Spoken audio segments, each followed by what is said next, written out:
itu kembali menghadap raja. "Di mana para pengawalku?" tanya sang raja. "Allah yang Maha Tinggi telah menyelamatkanku dari keburukan mereka," jawab sang pemuda. Lalu, pemuda itu diserahkan kepada para pengawal yang lain. Raja memerintahkan, "Naikkan pemuda ini ke perahu, dan bawalah ia ke tengah laut. Jika ia mau meninggalkan keyakinannya, lepaskanlah ia. Jika tidak, lemparkanlah ia ke laut." Sesampainya di tengah laut, pemuda itu berdoa, "Ya Allah, selamatkan aku dari mereka dengan cara yang Engkau kehendaki." Maka, perahu itu pun karam, dan para pengawal raja tersebut tenggelam. Pemuda itu kembali menghadap raja. Raja berkata, "Di mana para pengawalku?" "Allah yang Maha Tinggi telah menyelamatkanku dari keburukan mereka." Lalu, anak muda itu berkata kepada sang raja, "Engkau tidak akan bisa membunuhku, kecuali jika engkau menuruti perintahku." "Apakah itu?" tanya sang raja. "Kumpulkan semua rakyatmu di tanah lapang.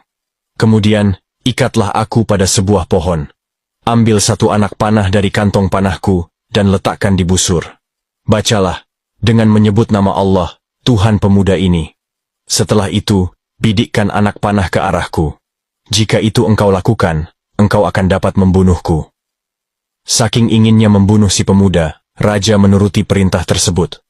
Raja mengumpulkan seluruh rakyat di tanah lapang, dan mengikat anak muda itu pada sebuah pohon. Kemudian, raja itu mengambil anak panah dari kantong panah sang pemuda. Diletakkannya anak panah itu di busur, dan ia mengucapkan, dengan menyebut nama Allah, Tuhan anak muda ini. Setelah itu, anak panah dilepaskan, tepat mengenai sang pemuda. Pemuda itu pun akhirnya meninggal dunia. Peristiwa ini memberikan kesan yang mendalam bagi orang-orang yang menyaksikan. Orang-orang serentak berkata, "Kami beriman kepada Tuhan sang pemuda." Seseorang datang menemui raja dan berkata, "Tidakkah engkau melihat hasil dari perbuatanmu kepada anak muda itu? Kematiannya membuat banyak orang Najran beriman kepada Tuhan si pemuda." Kemarahan sang raja telah membutakan matanya. Ia tidak sadar bahwa apa yang ia lakukan justru membuat lebih banyak orang beriman kepada Tuhan si pemuda.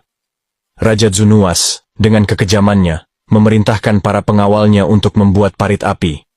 Kemudian ia berseru, "Barang siapa yang tidak meninggalkan keyakinannya, maka lemparkanlah mereka ke dalam parit api ini."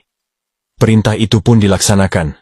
Satu persatu warga Najran yang beriman digiring ke parit api. Ketika tiba giliran seorang wanita yang menggendong anaknya, wanita itu sempat ragu. Tiba-tiba, bayi yang ada dalam gendongannya berkata, "Bersabarlah wahai ibu, karena engkau berada di jalan yang benar."